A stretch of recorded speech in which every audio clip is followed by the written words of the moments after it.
Ultimates can hold a large influence on the outcome of your games. They're like a tsunami. They don't come often, but when they come, they hit hard. And that level of power can be harnessed with simple understanding of how your ult functions and the timing of when to use them. Today, I'll be focusing on the timing as it relates to tempo control and the location of where you use your ult. But before we get to that, I feel like I need to explain some of the how does your ult work stuff, which will explain some of the topics going forward.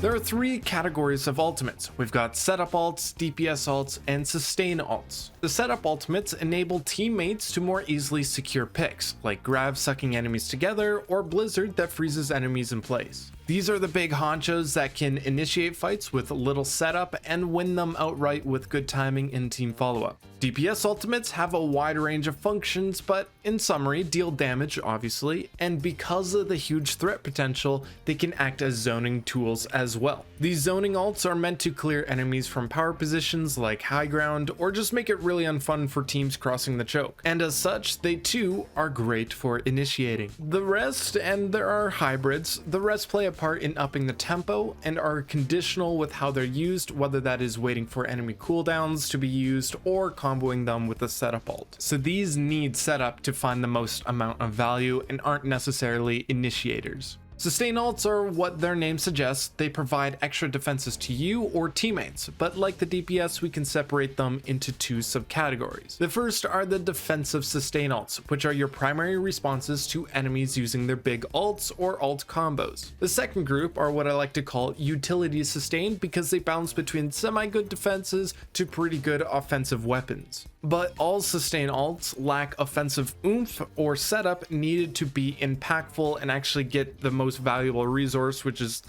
kills players, and are instead better used in response after teams trade abilities. Which then means when enemies are down in resources, when they commit resources, your team can aggress with that sustainability into the enemy team and outlast your opponents.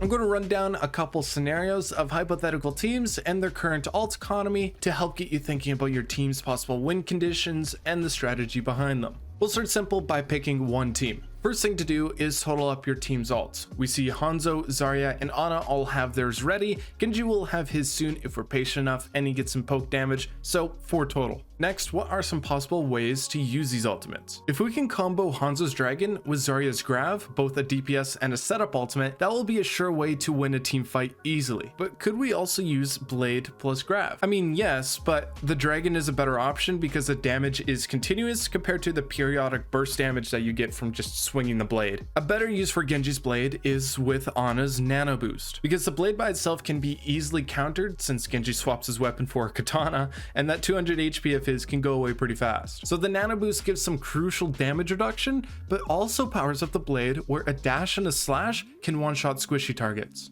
These are your 2 win conditions for this team comp. And important to note is if you are, let's say, the Zarya and you have Grav, but your Hanzo doesn't, wait for the Hanzo to get it so you can combo them together. The risk is if you use Grav just by itself and lose the team fight anyway, then you throw your team off balance without a proper win condition for future fights. So always try to combine all together. And if there are 2 win conditions, like in this example, you can cycle Nano Blade and then Grav Dragon and repeat. Now let's make this more complicated by including another team. Same process as before. What ults do they have? In this case, both teams have 5 of their ults. Next, how could they combine these ultimates? This team comp doesn't have a setup ult, which means the red team's only plan is to stack ultimates and use that extra pressure alongside their dive. All aggression. The easiest solution is Tracer getting a stick with Pulse Bomb. If it hits, the red team can push their player advantage. If it doesn't get a kill, a combination of Overclock, Coalescence, and the chaotic nature of Primal Rage should win the fight.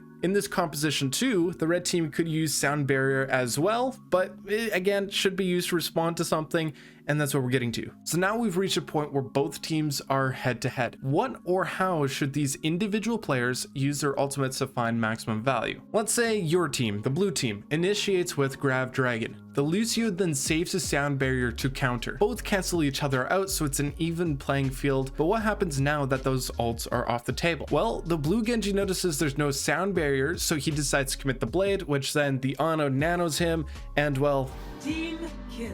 I'm going to leave it there because I could make 30 more scenarios like this, but the point is, for every ultimate, you need to have a response. Understanding interactions is the biggest learning curve for this game, but breaking it down simply like this can help you think quicker about possible win conditions and being more intentional with your abilities. I'm sorry, this probably was a little bit boring, but I think this is a good demonstration nonetheless.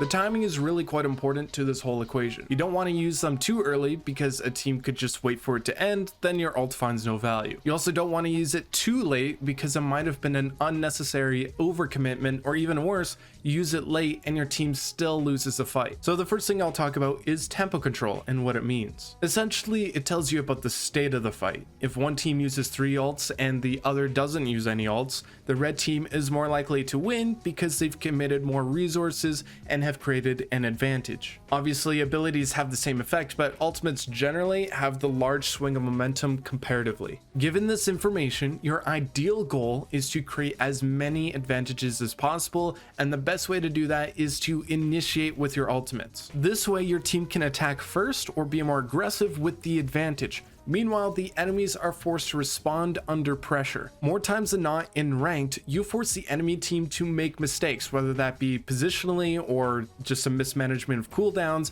giving your team the ability to punish those mistakes. But again, this is the timing issue. When should I initiate? Or where should I do it? The easiest way I like to think about it is by creating an imaginary line. When you use an ultimate, you want to make it as difficult as possible for the enemy to run and hide from it. So choke points, narrow streets, places that don't have a lot of cover, and expose enemies to your team. On this map, I bring it up all the time, this archway is the perfect trap, and the imaginary line would go here. It basically tells you that the enemies can't turn back, and if they try to run, they'll get caught out. But if they commit forward, they are exposed to the ultimate and they die. It's a double-edged sword. Notice that the placement of this line isn't directly at the choke, but rather just slightly forward as to make it hard for enemies to escape. You have to know your ultimate, because in this case, the Ant Matrix is the damage over time ult, but something like EMP instantly affects the enemy team. That was initiating off positioning, but another time you could initiate is based on enemy cooldowns. The obvious one is Zarya bubbles. Zarya likes to use her bubbles early to take some damage and build up energy, but the risk is there is a downtime before she gets it again. A good team would see this and then commit ultimates and initiate knowing that bubbles can't protect your team because it's on cooldown. Those are the green lights to look out for and take advantage of, and you'll see in the current Jotes meta. Although it's minor and not as obvious, during many of the poking phases as teams jostle for positioning, they sometimes can bring the enemy brig player down to low HP. That's a green light for a team to change focus onto this brig and focus fire her down until the beast is dead. In summary, if your team can initiate with an ult, you want to do it early to create an advantage. How early? When teams either cross the imaginary line where they're stuck and are forced to deal with your ultimate, or an enemy uses an important resource like regular abilities, that's when your team should commit. The rule of thumb is any advantage you see, try to commit, albeit your team does it together. This is the perfect outline to find the most value out of your ultimate, but sometimes you may not always have the choice if the enemy team decides to go first. That's where your instincts come into play.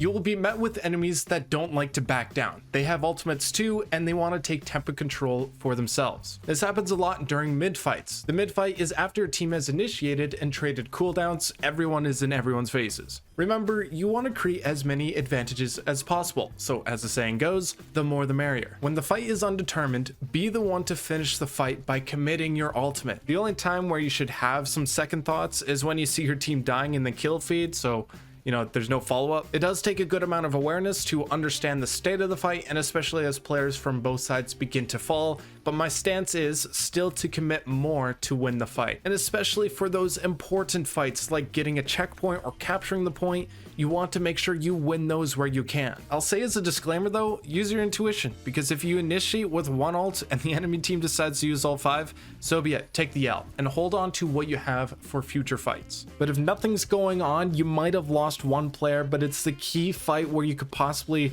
get over that finish line, make sure you use all your ults, because after all, it's not about the kills, it's the objective that matters. That's it for me. Thank you all for watching. Come check out my video about how pros play push. I hope this sums out how you should use your ultimates to find the most amount of value. I know it's super generalized, but you can always comment any questions down below. I'll be there to respond. Anyways, take care. I'll see you when I see you.